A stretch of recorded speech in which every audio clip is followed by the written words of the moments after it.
전해 들으실 수 있겠습니다. 네, 오늘은 우리 사도행전에서 잠시 벗어나 보려고 합니다. 특별히 5월이 가정의 달이잖아요. 가정의 달을 맞아서 오늘 결혼과 가정에 대한 메시지를 나누려고 합니다. 작년 가을쯤으로 기억이 되는데요. 저희 대학 청년부에서 인구 문제 포럼이라고 하는 공모전을 한번 했던 기억이 있습니다. 한국 사회에서 여러분 결혼하고 저출산 문제가 이미 심각한 사회 문제가 된 것이 굉장히 오랜 일이고요. 그래서 교회적으로 이걸 어떻게 좀 좋은 방향을 제시할 것인가, 교회에서 청년들에게 그 아이디어를 물었던 그런 아이디어 공모전이 있었습니다.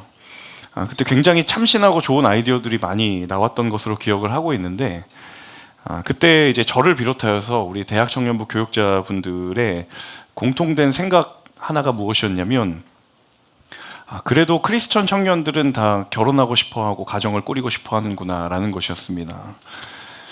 여러분 직장만 가보시더라도 비슷한 동년배 또래의 청년들, 믿음을 아직 가지지 않는 청년들하고 이야기를 해보면 정말 한국 사회에서 심각하게 생각하고 있는 그 현상들이 정말 느껴지는 것 같아요. 저도 많지는 않지만 교회를 다니지 않는 그런 주변의 사람들의 이야기를 들여보면 결혼이 반드시 해야 되는 것이 아니다라는 이야기들이 굉장히 많이 들려옵니다. 여러분 언론을 통해서도 많이 접해보셨을 것 같아요. 이미 많은 통계 지표들이 말해주고 있는 것처럼 청년 세대에서는 이미 많은 사람들이 결혼 자체에 대한 회의감을 가지고 있는 것을 보게 되고, 또 결혼을 해서 아이를 낳는 것은 뭐 두말할 것도 없이 그런 결혼에 대한, 가정에 대한 기대와 소망이라는 것이 굉장히 먼 얘기가 되어버렸습니다. 그럼에도 불구하고 크리스천 청년들은 여전히 가정에 대한 소망을 품고 그것을 두고 하나님 앞에 기도하는 것 같다라는 걸 느꼈습니다. 제가 그런 생각을 하게 되면서 목회자로서 굉장히 많은 생각과 도전을 하게 되었습니다.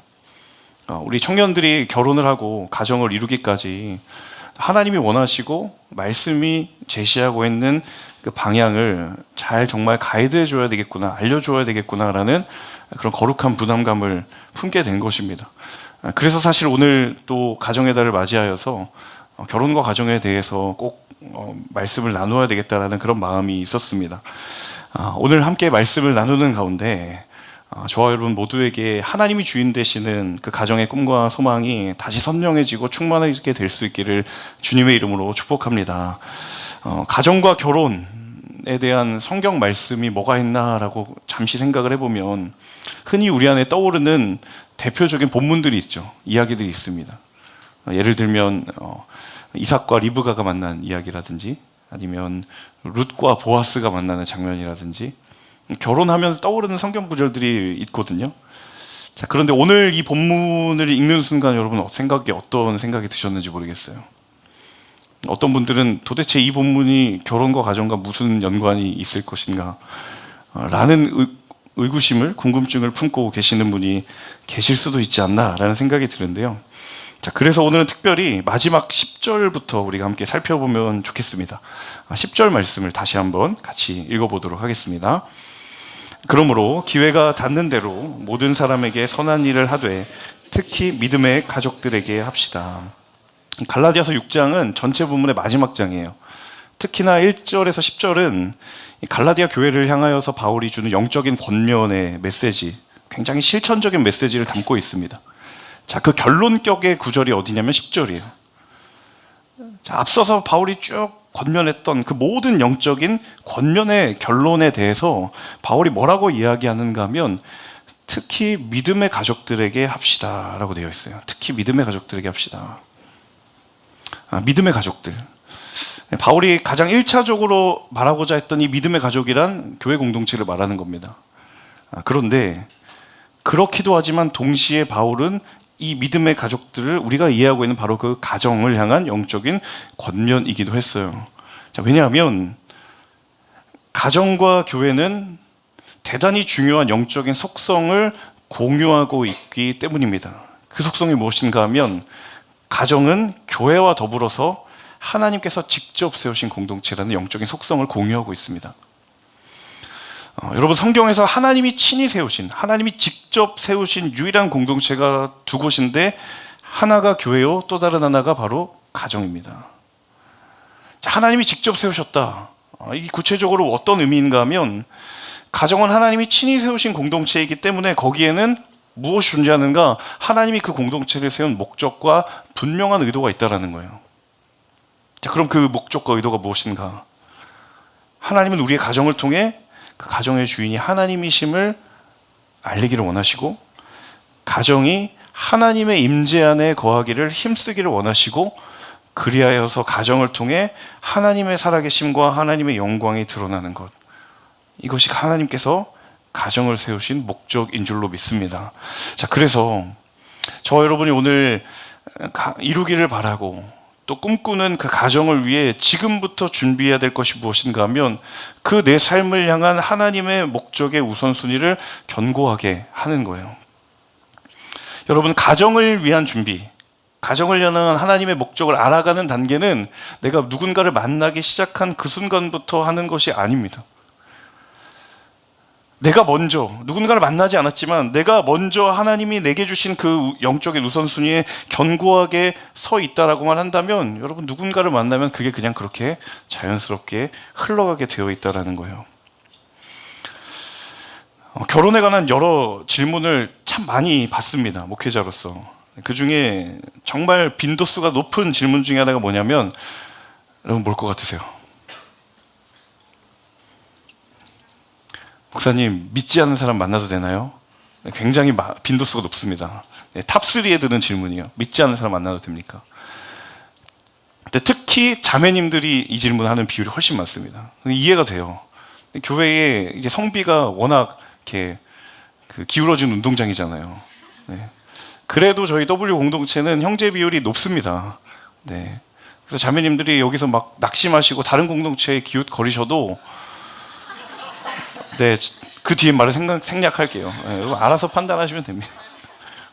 네, 물론 네, 만남이라는 게 산술적인 그런 수치에 의해서 움직이는 건 아니지만, 네, 그래도 자매님들이 이런 질문 굉장히 많이 해요. 목사님, 믿지 않는 사람 만나도 됩니까? 제가 예전에도 설교 중에 이 질문에 대한 대답을 한번 드린 적이 있는데, 질문에 대한 대답은 간단합니다. 가능합니다. 만나실 수 있어요. 단 조건이 하나 있습니다. 당신의 영적인 우선순위가 견고한지를 점검해 보십시오. 이게 전제입니다. 네, 마음껏 만나실 수 있습니다. 하지만 당신의 영적인 우선순위가 정말 하나님 앞에 견고해 있는지를 점검해 보셔야 돼요. 한 번은 정말 이런 케이스에 있는 한 분이 저에게 상담을 요청하셨어요. 정말 조심스럽게 고민을 이야기하시더라고요. 목사님, 제가 사실은 교제하고 있는 사람이 있는데 참 그 사람 교회 데리고 나오기가 쉽지 않은 것 같아요. 정말 깊은 고민이 있고 기도가 있는 것 같아요. 그래서 목사님, 제가 이 사람은 버티고 있고 나는 고집을 계속 꺾지 않는데, 그래서 설득의 끝에 도달한 중재안이 있어요. 그러면서 저에게 얘기를 해주시더라고요. 그게 뭐냐면, 결혼하고 나면 교회 나오기로 약속했다라는 거예요. 제가 그 얘기에 참으로 확 끼얹었습니다. 안 됩니다. 절대적으로 틀린 전제입니다. 왜냐하면 제가 이 얘기 드렸거든요. 정말 그분이 결혼을 하고 나서 교회에 나갈 수 있다면 결혼을 하기 전에 교회에 나가지 않을 이유가 과연 있을까요? 제가 그렇게 물어봤거든요. 생각보다 쉽지 않은 문제입니다. 저는 속히 영적인 태세 전환을 하시라고 얘기 드렸어요. 왜냐하면 이 부분은 영적인 우선순위의 싸움이고 주도권의 싸움이거든요. 당신 나랑 결혼하고 싶으면 교회 나와라. 못을 받고 시작하시라. 왜 그것이 굳이 결혼한 이후에 약속이 되어야 될 문제인가?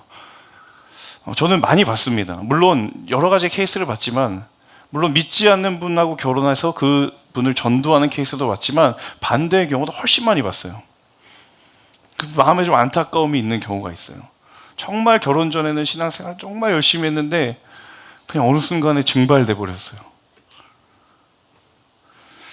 여러분, 믿지 않는 사람하고의 문제라고만 생각하십니까? 여러분, 이건 서로가 믿음을 가지고 있어도 마찬가지입니다. 이제 가정을 이루고 나면 부부이기 때문에, 그리고 가족이기 때문에 새롭게 펼쳐지는 문제들, 싱글일 때는 전혀 경험하지 않아도 됐고 예상하지 못했던 전혀 다른 삶의 상황들, 이제 가족이기 때문에, 부부이기 때문에 신경 써야 할 것, 챙겨야 될 것이 더 많은 상황들 속에서 여러분, 가정을 향한 하나님의 목적을 놓치지 않을 수 있는 영적인 능력은 어디에 있는가? 아내가, 남편이 각자가 하나님 앞에 영적인 우선순위를 견고하게 세워져 있다면 여러분, 그걸 이길 수 있는 능력이 있어요. 저는 그런 케이스도 봤습니다. 남편과 아내가 다 결혼을 했는데 신앙을 다 가지고 있어요. 그런데 양가가 신앙이 없어요. 그러면 이렇게 특별한 가정의 날에 막 흔들리는 거예요. 물론 지혜롭게 해야 되는 부분도 있지만, 그런 결혼을 함으로 인하여서 생기는 그런 정말 수많은 상황들 앞에 이 두 사람의 우선순위가 많은 도전을 받는 것을 보게 되는 거예요. 여러분, 가정을 향한 하나님의 목적을 놓치지 않을 수 있는 능력은 지금껏 내가 살아왔던 영적인 일상과 영적인 습관이 차곡차곡 쌓여 있는 바로 그곳에 있다는 사실을 여러분 기억하십시오. 그래서 지금부터 준비하는 겁니다. 내가 누구를 만나기 전이라 할지라도 여러분, 이 준비는 반드시 필요한 것입니다. 아직 내가 누군가를 만나지 않았다 할지라도 지금부터 준비하는 거예요. 사랑하는 여러분, 상황의 영적인 우선순위를 내어주지 않으시기를 주님의 이름으로 축복합니다. 내 상황과 환경에 우리의 영적인 중심을 빼앗기지 않기를 주님의 이름으로 축복합니다. 자, 그런가 하면 또 한 가지 기억해야 될 바울의 진심 어린 권면이 10절에 무엇인가 하면, 10절에 바울이 그런 얘기하거든요. 모든 사람에게 선한 일을 하되 특히 믿음의 가족들에게 하라. 특히라는 표현을 여러분 꼭 주목해 보셨으면 좋겠어요. 모든 사람에게도 물론이지만 특히, 특별히 가까운 사람들, 믿음의 가족들에게도 선한 일을 하기를 소홀히 하지 말라는 거예요. 저는 이 말을 좀 이렇게 좀 쉽게 한번 묵상하면서 표현해 보고 싶습니다. 저를 같이 따라해 주시겠어요? 당연한 것은 없습니다. 가까운 사람일수록 더 아끼고 존중하세요. 모든 사람에게 선한 일을 하라고 했는데 특히 그 중에서도 믿음의 가족들, 누구예요? 나와 가장 가까운, 내게 가장 익숙한 사람들, 때로는 내가 가장 당연하다고 여겨지는 바로 그 사람들을 향하여서도 선한 일을 하기를 주저하지 말라는 거예요. 왜?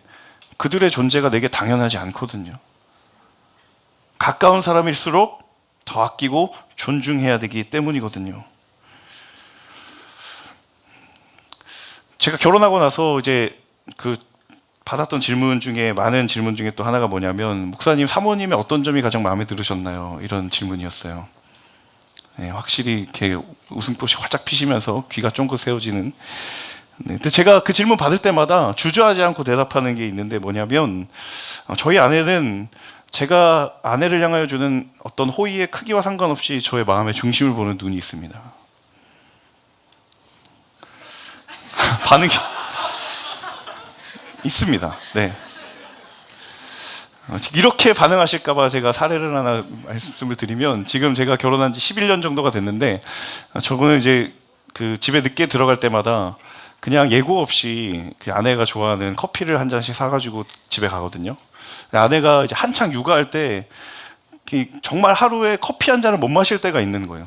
그럼 제가 그 마음이 너무 안타까워서 그냥 커피를 사가지고 가는데, 여러분 자매님도 아시잖아요. 내가 먹고 싶은 커피 안 사오면 괜히 밉잖아요. 네, 나는 라떼를 먹는데 얘는 왜 뜨아를 사올까, 아를 사올까, 이러면 엇박자가 나는 거잖아요. 그럼 제가 늘 저희 아내가 뭘 좋아하는지를 항상 알아야 되는 거죠. 근데 저 알고 있습니다. 네, 저희 아내는 참고로 말차 라떼를 좋아하고요. 그리고 이 주기가 있어요. 패턴이 있는데 그 주기가 끝나면 바닐라 크림 콜드브루를 좋아해요. 네, 근데 그게 이제 여러분 아시다시피 S사 음료잖아요. 근데 제가 늘 그 음료를 살 수는 없잖아요. 네, 조금 더 저가형 M사 커피는 큐브 라떼를 좋아합니다. 거기 녹차 라떼는요 좀 달다고 별로 안 좋아해요. 거기가 없으면 이제 또 좋아하는 커피 중에 B사의, 네, B사의 우리 선생님이 하시는 B사의 바닐라 라떼를 좋아합니다. 네. 그래서 제가 그거 그냥 하나 갖다 주면 그냥 그렇게 아이처럼 좋아해요. 그리고 한 방울도 남기지 않겠노라고 텀블러에 담아둬요. 왜냐면 그날 또 못 마실 수 있거든요. 사다 주면은 애 재우다가 같이 잠들면 다 녹아버리면 어떡해요. 제가 본인이 담기도 하고 본인이 먼저 잠들면 제가 텀블러에 담아서 냉장고에 넣어놓습니다. 네. 여러분 오해하지 마셔야 될 게 오늘 지자랑하는 날이 아니라 제가 이 하고자 하는 메시지의 결을 읽으셔야 됩니다. 이것만 기억하고 가시면 큰일 납니다. 네. 저에겐 그런 거예요. 정말 저에게 당연한 것은 없다라고 생각하고 그리고 가까이 있는 사람일수록 더 사랑하고 존중하고 싶은 제 마음의 결단 중에 하나입니다. 결혼을 하면 그런 분들 계세요. 대외적으로는 너무 나이스하고 이미지가 너무 좋은데 집에만 들어오면 돌변하는 사람들이 있어요. 회사 사람들이 남편에 대해 혹은 아내에 대해 이야기하면 그런 사람 그랬냐고 갑자기 이렇게 화들짝 놀라는 경우들도 보게 됩니다. 여러분 가족이라는 것, 가정이라는 것은 참 우리에게 익숙하고 당연해지기 쉬운 그런 사람들이고 그런 공간들입니다. 근데 여러분 그렇다고 해서 함부로 하지 마세요.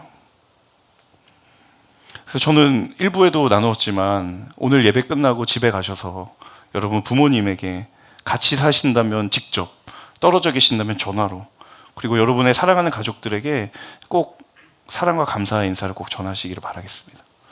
제가 일부에도 선포했는데 다음 주에 저한테 물어봐 주세요. 목사님 인사하셨어요? 저도 인사할 겁니다. 오늘 가서. 네, 왜냐하면 또 이 설교를 오늘 꼭 아내가 보겠노라고 했기 때문에 지금 보고 있을 거예요. 네, 제가 거짓된 사꾼이 되지 않도록 저도 오늘 가서 이야기할 겁니다. 저희 아내에게, 저희 아이들에게. 여러분 당연하고 익숙한 존재들이지만 너무너무 귀한 가치가 있는 우리의 가족들에게 여러분 꼭 감사와 사랑의 인사를 전하시기를 축복합니다. 자, 이어지는 6절의 말씀을 같이 읽어볼까요? 6절 함께 읽습니다. 말씀을 배우는 사람은 가르치는 사람과 모든 좋은 것을 함께 나눠야 합니다. 자, 교회와 가정이 영적인 공통된 속성을 가지고 있다는 또 다른 한 가지의 근거가 뭐냐면 교회와 가정은 모두 영적인 가르침과 배움이 있는 곳이다라는 거예요. 6절에 보면 말씀을 배우는 사람, 가르치는 사람과 모든 좋은 것을 함께 나누라고 되어 있습니다. 가정은 바로 그런 곳이 되어야 된다는 거죠. 여러분 가정은 영적인 가르침과 배움이 함께하는 곳이어야 합니다. 흔히 여러분 가정 내에 가르침과 배움의 관계하면 가족 관계 중에 어떤 관계가 바로 떠오르세요? 부모와 자녀와의 관계죠. 자, 그런데 부모는 가르치는 입장이고 자녀는 배우는 입장이라고 쉽게 생각할 수 있지만 말씀은 그 틀 안에 갇힐 수 없다라고 이야기합니다. 오늘 본문뿐만 아니라 여러분 예수님도 자신에게 달려드는 어린아이를 바라보면서 제자들에게 뭐라고 이야기하셨어요? 우리 아까 기도에도 나왔지만 너희가 어린아이와 같지 아니하면 어떻게 돼요? 천국에 들어갈 수 없다. 쉽게 말하면 너희들 얘네들 좀 보고 배워라 이 얘기거든요. 어린아이를 통해서도 우리는 영적인 도전과 가르침을 받을 수 있다라는 거예요. 그들에게도 배울 것이 있다라는 거예요. 제가 이 사실을 아이 둘을 키우면서 정말 절실히 느낍니다. 얼마 전에 저희 아내가 학부모 상담이 있어서 유치원에 갔었는데 저희가 교회 유치원이거든요. 근데 신기하게도 저희 둘째 반에 목사 아들이 3명이나 있어요. 저희 아이를 포함해서. 그 선생님이 그런 얘기를 해주시는 거예요. 이 셋이 모여서 하나님에 대한 나눔을 하는 걸 보면 너무 웃겨 죽겠다라는 거예요. 7살짜리가 하나님 얘기를 막 자기들끼리 하는데 이 바운더리가 너무 영적인 기운이 세가지고 다른 애들이 참여를 못한다. 네, 한 분은 저희 아들이고 또 한 명은 저쪽 교회 아들이고 또 하나는 그 교회의 부목사님 아들인 거예요. 그래서 하나님 얘기는 무슨 얘기를 하나 잘 들어봤더니 자기 신앙 고백을 막 한다라는 거예요. 근데 제가 그걸 보면서 제가 오히려 아들을 통해서 도전을 받고 배우게 되는 거예요. 또 한편으로는 제가 아이를 양육하면서 정말 그러지 않으려고 무던히 애를 쓰고 결단을 하는데 제가 때로는 아이들이나 혹은 가족들을 향하여서 성숙하지 못한 언어나 행동이 드러날 때가 언제였는가를 곰곰이 생각해 보면 제가 부모는 가르치는 사람, 자녀는 배우는 사람이라고 하는 이 프레임 안에 제가 딱 갇히는 순간 그렇게 하더라고요. 부모는 가르치는 사람이고 아이는 배우는 사람이라고 하는 이 틀 안에 제가 갇혀버리는 순간 아이나 혹은 배우자나 가족들에게 성숙하지 못한 언어나 행동들을 하게 된다는 거예요. 여러분 물론 부모된 도리로서 자녀를 양육하고 키우는 것은 맞지만 반대로 자녀를 통하여서 부모도 도전을 받고 배울 수 있다는 사실에 우리의 영적인 눈이 열려 있지 않는다면 여러분 결코 그 관계가 건강할 수 없다는 사실을 기억할 필요가 있습니다. 또 이거 잘못 적용하지 마세요. 오늘 집에 가서 엄마 목사님 그러셨어. 나한테도 좀 배울 게 있대. 이 적용이 아니라 네. 여러분 부모와 자녀의 관계뿐만입니까? 부부의 관계도 마찬가지입니다. 부부의 관계에 누가 가르치는 사람이고 누가 배우는 사람입니까? 가르치는 사람 정해져 있고 배우는 사람 따로 있는 것이 아닙니다. 때로는 내가 선한 영향력을 주기도 하지만 때로는 배우자를 통하여서 내가 선한 영향력을 받기도 합니다. 여러분 이것이 건강한 부부의 관계인 줄로 믿습니다. 수없이 우리 마음 가운데 배우자를 찾으면서 그런 기준을 가지고 있잖아요. 저 사람 정말 내가 배울 만한 사람인가? 여러분 상대를 향해 묻기 전에 스스로에게 먼저 물어보십시오. 나는 배울 만한 내적인 준비가 되어 있는가? 나는 선한 영향력을 흘려보낼 준비가 되어 있는가? 누군가를 향하여서 저 사람 배울 만한 사람인가라고 묻기 전에 내가 그 질문에 해당하고 합당한 사람인가? 여러분 이 두 가지의 질문 앞에 우리 스스로를 정직하게 비추어 보기를 원해요. 때로 교만에 가득 찬 사람들은 내가 누구에게 영향을 받는다고 난 영향력을 주는 사람이다 라고 생각하는 사람들이 있는가 하면 또 반대로 지나친 자기 연민에 빠져서 내가 뭐라고 누군가에게 영향을 주냐 끊임없이 자신을 평가절하하는 사람들도 있어요. 여러분 하나님이 주인 되시는 가정을 향하여 준비하면서 내가 만나게 될 누군가를 향하여 거룩한 영향력을 흘려보낼 준비를 하십시오. 여러분 각자의 영적인 컨텐츠를 채워나가십시오. 때로 믿는 사람을 만나겠다라는 그 일념하에 소개팅 자리에 나갔는데 그 사람에게 점수 따겠다고 막 나의 영적인 습관들을 얘기하는데 나는 사실은 그런 습관이 없어. 그런 경우도 있거든요. 여러분 바로 탄로납니다. 네. 자매님 큐티하세요. 저도 큐티하는데 근데 알고 봤더니 일주일에 한 번, 한 달에 한 번 그걸 한다라고 이야기하는 거예요. 그러면 교제하면 영적인 일상의 습관이 다 드러나게 되어 있어요. 그럼 그것만큼 중요한 영적인 준비가 없는 거예요. 또 반대로 누군가로부터 거룩한 영향력을 받을 준비를 하십시오. 우리의 영적인 그릇을 갖고 나아가는 거예요. 정말 하나님이 예비해 주신 사람을 만났는데 그 선한 영향력을 내가 받을 준비가 안 되는 경우들도 보았습니다. 여러분 받을 준비 그리고 흘려보낼 준비를 할 수 있는 그러한 한 사람 한 사람을 통해 온전한 믿음의 가정을 이루게 하실 줄로 믿습니다. 이어지는 7절과 8절 같이 읽어볼까요? 7절과 8절 함께 읽습니다. 자기를 속이지 마십시오. 하나님은 결코 업신여김을 당하지 않으십니다. 사람이 무엇을 심든지 그대로 거둘 것입니다. 자기 육체를 위해 심는 사람은 육체로부터 썩어질 것을 거두고 성령을 위해 심는 사람은 성령으로부터 영생을 거둘 것입니다. 여러분 7절과 8절만큼 굉장히 부담스러운 권면이 어디 있겠습니까? 스스로를 속이지 말라. 사람이 무엇을 심든지 그대로 다 거둘 거다. 그 사람이 평소에 어떤 영적인 씨앗을 뿌렸는지 그 당시에는 사람의 눈을 속일 수 있고 심지어는 하나님도 속일 수 있을 것처럼 생각하지만 결국 무엇을 거두는지를 바라보면 그 사람이 그간 무엇을 뿌려왔는지를 다 알 수 있다는 거예요. 아무리 최소한 다 통용을 해도 열매를 두고는 그 앞에서 거짓말할 수 없다라는 거예요. 여러분 우리 같이 한번 따라해 볼까요? 무엇을 위하여 심는가? 사실 영적인 열매를 어떤 영적인 열매를 거두기 위해 무엇을 심을 것인가 라는 이 말은 바꾸어 말하면 그 사람이 인생이 어떤 영적인 방향성을 가지고 있는가와 직결되는 물음이에요. 여러분 부모가 자녀를 위하여서 심는 것이 무엇인가를 보면 그 부모가 가지고 있는 영적인 철학을 알 수가 있습니다.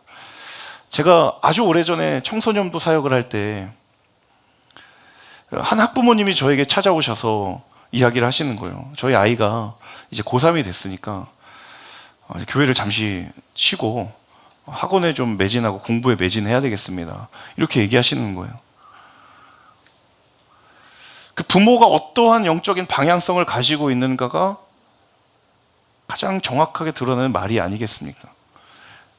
그 부모가 자녀를 위하여 무엇을 뿌리고 있겠습니까? 그 자녀의 영적인 토양에 하나님이 기뻐하시는 씨앗이 전혀 뿌려지지 않았는데 어떻게 하나님이 기뻐하시는 선한 열매들을 거둘 수 있겠어요? 오로지 자녀가 잘 먹고 잘 살고 좋은 대학 가고 출세하는 그 사실에 모든 에너지를 쏟는다라고 한다면 여러분, 그게 그냥 그 영적인 방향성이 되고 맙니다. 부부가 서로를 위하여서 심는 것이 무엇인가? 아내는 남편을 향하여, 남편은 아내를 향하여 서로가 서로를 위해 심는 것이 무엇인가?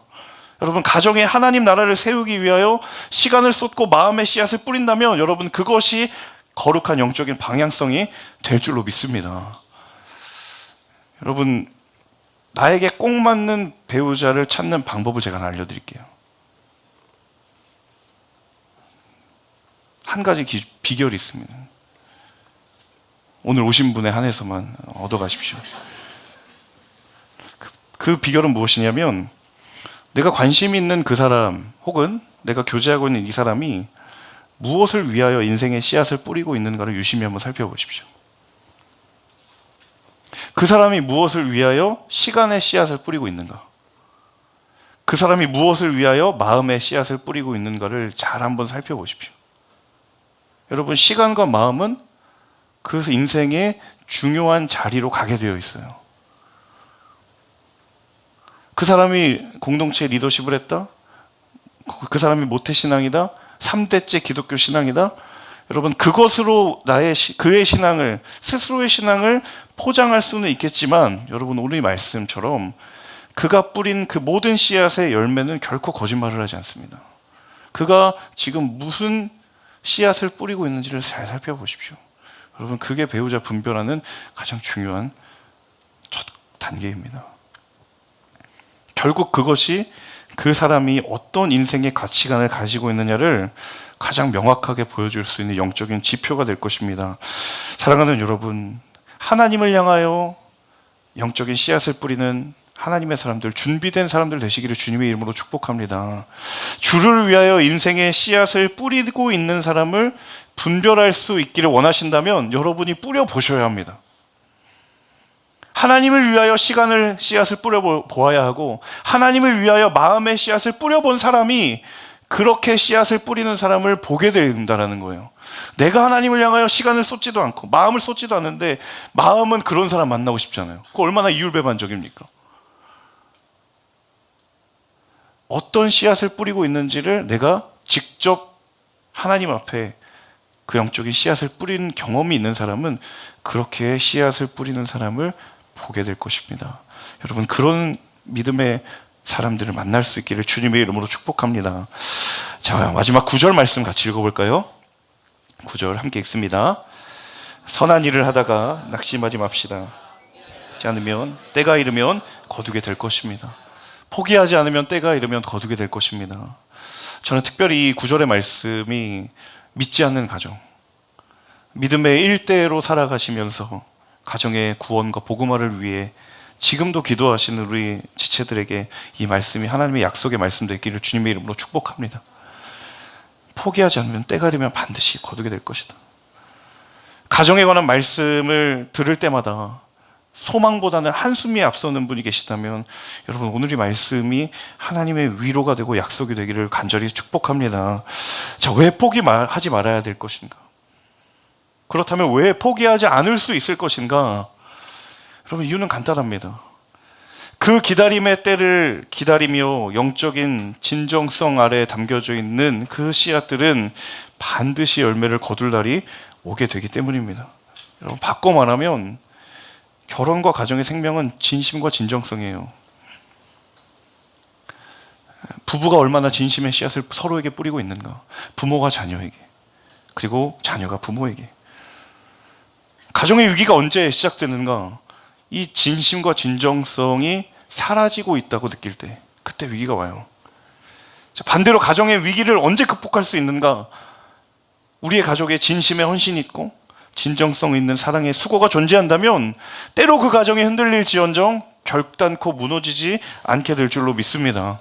공동체에서도 살아가는 가족들을 위해 지금도 기도에 진정성의 씨앗을 뿌리는 분들이 계실 줄로 압니다. 여러분, 하나님의 때에 거두는 은혜가 있기를 주님의 이름으로 축복합니다. 아름다운 가정을 소망하며 때를 기다리는 분들이 계시는 것을 압니다. 여러분, 반드시 하나님의 때에 최선의 것으로 하나님께서 예비하신 그 하나님의 은혜들을 거두게 되실 줄로 믿습니다. 오늘 설교 제목이 결혼 예비학교잖아요. 제가 어제 밤에 아내가 설교 준비 잘 돼가냐고 이렇게 옆에 와서 제가 이제 자신 있게 오늘 설교 제목이 이거다, 되게 좋지, 막 이랬어요.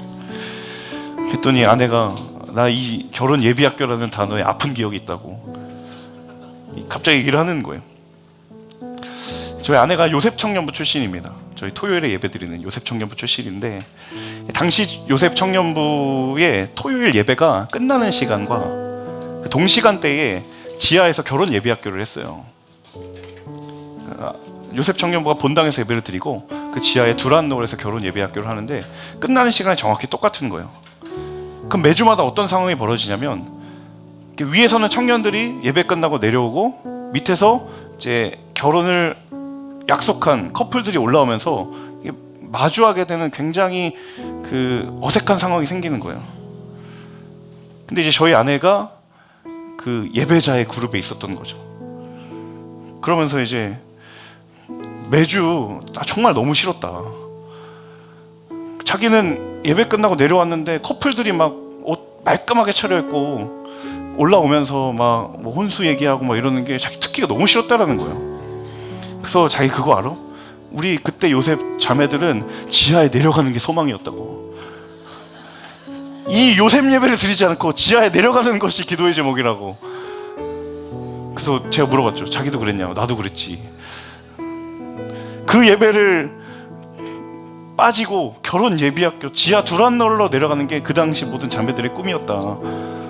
그러면서 막 자기는 이제 리더십이었거든요. 그래서 끝나면 이제 수원들 줄 간식 챙기려고 자식이는 손에 김밥을 들고 있는데 밑에서 올라온 사람들은 꽃을 들고 있더라. 얼마나 내 신세가 처량해 보이는지 너무 싫었다. 하나님께서 매번 물었다는 거예요. 도대체 제 때는 언제 오니까? 그러면서 이제 아내가 막 이제 그때 그 감정을 막 이입을 하니까 오늘 설교 길게 하지 말라고. 우리 지체들이 이거 몰라서 못하는 게 아니라 분명히 속으로 그럴 거라고. 내가 만나면 다 한다. 그렇게 생각할까? 그랬더니 왜냐면 내가 그랬거든. 그 당시에 목사님들이 설교로 뭐 강의를 통해서 결혼과 가정에 하면 어느 순간부턴가 내가 몰라서 그러나? 일단 만나면 내가 실천을 해보겠노라고 그런 얘기를 막 했다라는 거예요. 그러면서 막 꼭 짧게 해야 되겠다 속으로 이렇게 하고 왔는데, 근데 그러면서 이제 아내가 끝에 한 가지 고백을 해줬는데, 내가 그렇게 때로는 불평이 있고 원망이 있었지만 그럼에도 불구하고 늘 변함이 없이 한 가지 소망했고 기도했던 게 뭐냐면, 내가 누구를 만나서 어떤 가정을 이룰지는 모르지만 내가 이루게 될 그 가정에 하나님이 주인 되시는 가정이 되기를 원한다. 그 기도가 있었다라는 거예요. 그래서 제가 이제 팔불출처럼 그래서 그렇게 됐지라고 하고 싶었지만, 제가 너무 그럴 것 같아서 그래서 감사하더라고요. 사실 제가 이번 주일 설교를 준비하면서 설교 준비도 준비이지만 저 안에 가장 간절했던 마음은 뭐냐면, 부디 이 설교가 어떤 성경적인 지적 전달에만 머물지 않게 해주십시오. 우리 지체들이 정말 이 말씀이 말하는 이 방향성과 가치를 정말 누군가의 아름다운 만남을 통해서 열매 맺기를 원합니다. 어떻게 보면 설교 준비하는 시간만큼이나 그렇게 기도했던 것 같아요. 여러분, 우리의 만남의 주인이 온전히 하나님이 되시고, 우리의 가정의 주인이 온전히 하나님이 되시고, 그리하여서 하나님이 영광 받으시고, 이 땅에 사단의 수많은 공격과 도전들이 가정을 무너뜨리고 가정에 소망이 없고 혼자 사는 것이 그냥 더 좋다라고 속삭이는 그 시대 가운데에 하나님 여러분 한 사람 한 사람을 거룩한 사명자로, 은혜의 당사자로 여러분 모두를 부르신 줄로 믿습니다. 여러분, 저는 정말 간절히 소망해요. 정말 이곳에 앉아 계신 모든 분들이 다 결혼해서 싹 다 이곳에 비워줘도 저는 좋아요. 그럼 또 올 거니까요. 대학부에서 올라오겠죠. 정말 그러기를 바라요. 하지만 거기에는 준비가 필요합니다. 여러분, 정말 우리가 그리스도인으로서 세상과 다른 구별된 준비를 한다는 게 무엇이겠습니까? 여러분, 정말 여러분에게 영적인 타협하지 않는 영적인 우선순위가 있습니까? 내게 당연하고 지극히 뻔한 것이어도 그걸 소중하고 귀하게 여길 수 있는 믿음의 눈이 열려 계십니까? 여러분, 정말 여러분의 삶의 일상에 정말 보잘것없어 보이지만 강력한 영적인 일상들이 쌓여가고 계십니까? 여러분, 그 자리에 하나님께서 충만하게 임재하실 줄로 믿습니다. 더불어 기도하기를 원하는 것은 여러분, 지금 여러분이 몸담고 있는 원 가정을 위해서도 기도하십시오. 저는 오늘 이 설교가 그저 그냥 결혼과 가정에 대한 설교가 아니라 정말 하나님께서 세우시는 지금 우리의 가정도 거기 하나님의 뜻을 우리 함께 품기를 원해요. 그런 마음을 가지고 찬양을 구하는 중에 이 찬양이 강하게 마음에 와닿았습니다. 하나님, 우리의 가정이 어떤 가정이 되기를 원하십니까? 내가 결혼해서 이루어갈 가정이 어떤 가정 되기를 원하십니까? 하나님, 그곳은 늘 하나님이 주목하시는 가정이 되게 하시고, 주님을 향한 노래가 꺼지지 않는 가정 되게 하시고, 기도의 향기가 메마르지 않는 곳이 되게 하여 주시고, 주의 임재를 경험하는 가정이 되게 하여 주옵소서. 하나님, 우리의 가정이 그런 가정 되기를 원합니다. 내가 꿈꾸는 가정이 그런 가정 되기를 원합니다. 주님, 주의 충만한 임재만을 구하는 그러한 가정 되게 하여 주옵소서. 이 시간 함께 우리 이 찬양의 고백에 우리의 믿음의 고백과 소망의 고백을 담아 찬양하며 함께 기도함으로 나아가겠습니다.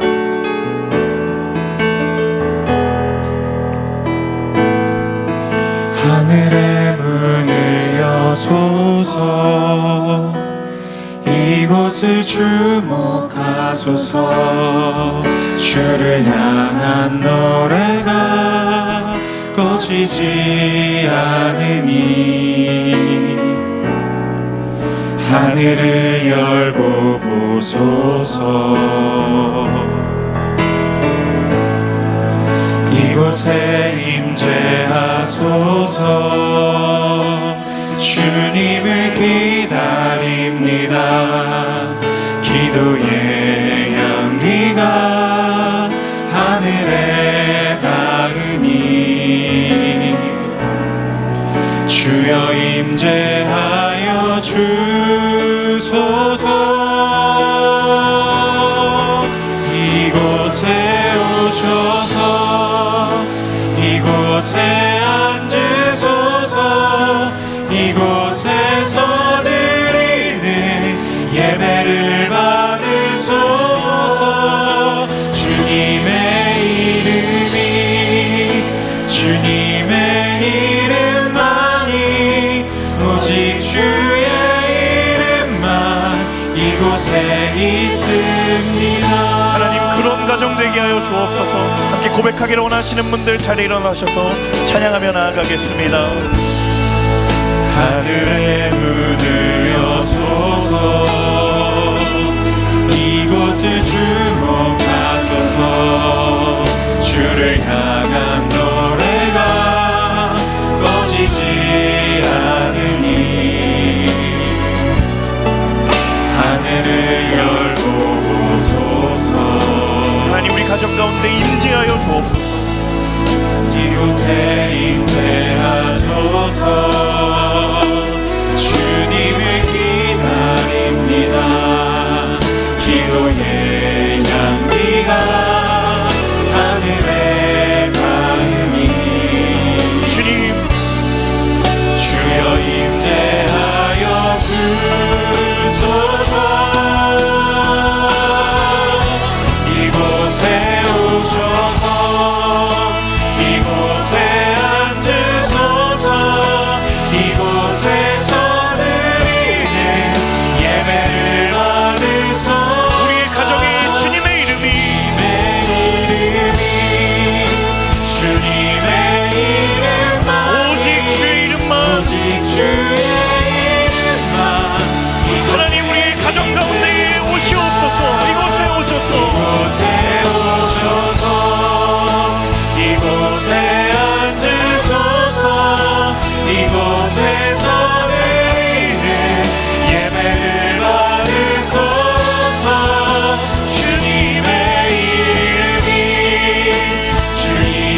다시 한번 주의 충만한 임재를 구하며 이곳에 오셔서 이곳에 앉으소서. 하나님 우리의 가정 가운데 주의 충만한 임재를 간절히 구합니다. 예배를 받으소서. 주님의 이름이 주님의 이름만이 오직 주의 이름만 이곳에 있습니다. 우리 시간 함께 기도하며 나아갈 때 하나님 우리의 가정에 주님이 주목하시는 가정 되게 하여 주옵소서. 날마다 주의 임재를 경험하는 가정 되게 하여 주옵소서. 하나님 이곳에 오셔서 우리의 가정에 앉으시고 가정이 예배가 되고 가정이 교회가 되는 거룩한 가정 되게 하여 주옵소서. 우리 특별히 가정의 구원을 위해 기도하는 지체들 이 시간 하나님의 약속을 의지하며 기도합니다. 포기하지 않으면 때가 이름에 거두리라 말씀하시는 하나님 주의 약속을 의지하며 기도하오니 주여 임재하여 주옵소서. 우리 가정을 주께 올려드리며 이 시간 간절한 마음으로 주여 한번 외치며 기도하겠습니다. 주여 살아계신 아버지 하나님 하나님의 임재를 간절히 구하며 나아갑니다. 아버지 하나님 하나님 이 땅에 교회를 세우시고 이 땅에 가정을 세우시고 주의 영광의 임재를 우리의 가정을 통하여서 이루기를 기뻐하시는 아버지 하나님 선하신 아버지 하나님 주님의 충만한 임재를 가져오며 나아갑니다. 아버지 하나님 우리 감사의 가정 가운데 아버지 하나님 말씀하여 주옵소서. 하나님 주의 눈과 귀가 머무는 가정 되게 하여 주옵소서. 주님 주목하시는 가정 되게 하여 주옵소서.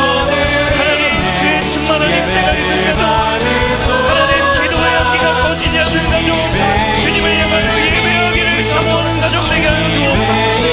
하나님 부모님을 위하여 기도합니다. 아버지 하나님 부모님의 영육간의 강건함을 주님께 올려드리오니 아버지 하나님 임재하여 주시옵소서. 하나님 우리의 형제와 자매들과 우리의 친척들을 주께 올려드리며 기도합니다. 하나님 우리의 가정을 통하여 영광받으신 거룩하신 주님의 이름을 높여드리며 나아갑니다. 살아계신 아버지 하나님 가정의 구원을 위하여 기도하는 우리 사랑하는 지체들의 기도를 들으시옵소서. 아버지 하나님 포기하지 않으며 때가 이르며 낙심치 않으며 거두시는 아버지 하나님의 구원을 약속하신 아버지 하나님 주여 믿음의 씨앗을 뿌리는 이들에게 담대한 마음을 넣어주옵소서. 아버지 하나님 믿음의 마음을 넣어주옵소서. 성령 충만한 마음을 넣어주옵소서. 기도하는 자녀에게 넣어주옵소서. 아버지 하나님 주님의 거룩한 성소가 하나님의 성전된 자들 말씀으로 인도하여 시간들이 원하오니 살아계신 아버지 하나님 소망 가운데 기도하며 주님의 말씀을 기대하며 나아가는 하나님의 사랑을 수 있도록 인도하여 주옵소서.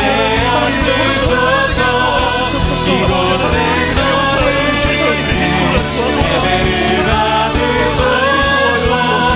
주님의 이름이 주님의 이름만이 오직 주의 이름만 이곳에 있습니다. 한 번 더 시간 기도할 때 여러분이 꿈꾸고 여러분이 이루기를 원하시는 그 가정을 위하여서 함께 기도하기를 원합니다. 성경은 분명히 이야기합니다. 가정은 하나님께서 세우신 하나님이 친히 세우신 영적인 공동체를 말씀하십니다.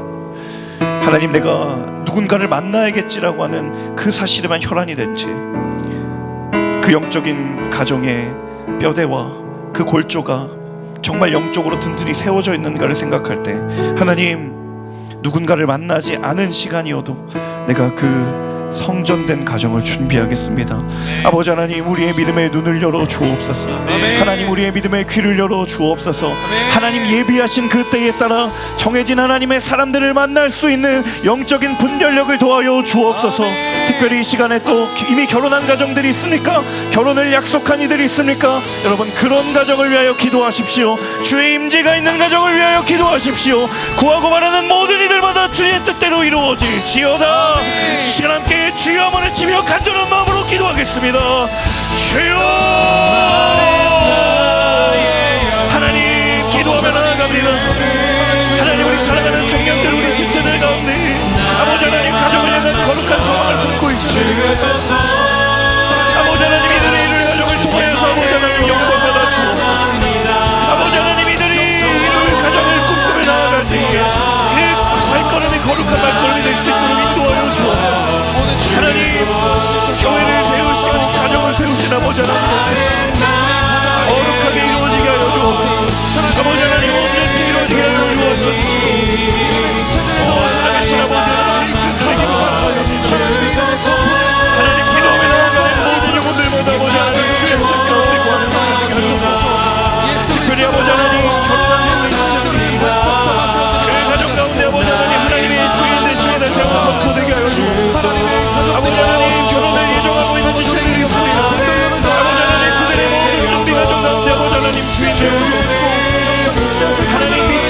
그들과 교제하고 있는 그들이 있습니까? 하나님 담대하게 하여 주시옵소서. 아버지 하나님 그들의 영적인 수위가 구원의 역사를 이루어내게 부족함이 없도록 아버지 하나님 인도하여 주옵소서. 담대하게 하여 주옵소서. 믿음의 용기를 넣어 주옵소서. 성령의 충만함으로 넣어 주시옵소서.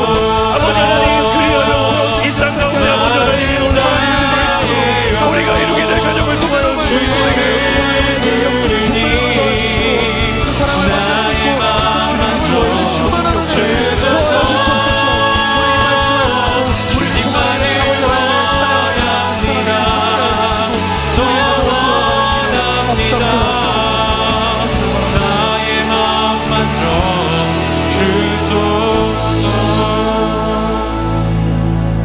살아계신 아버지 하나님, 하나님 이 땅에 친히 교회와 가정을 세우실 때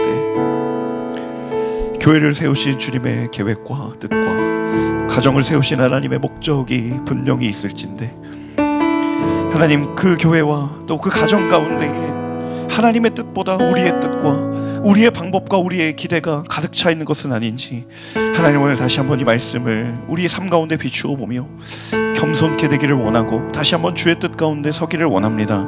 주님, 우리의 몸된 가정을 주님께 올려드리며 시간 간구하는 것은 하나님 우리의 가정이 주를 향한 노래가 꺼지지 않는 가정 되게 하여 주옵소서. 주님이 주목하시는 가정 되게 하여 주옵소서.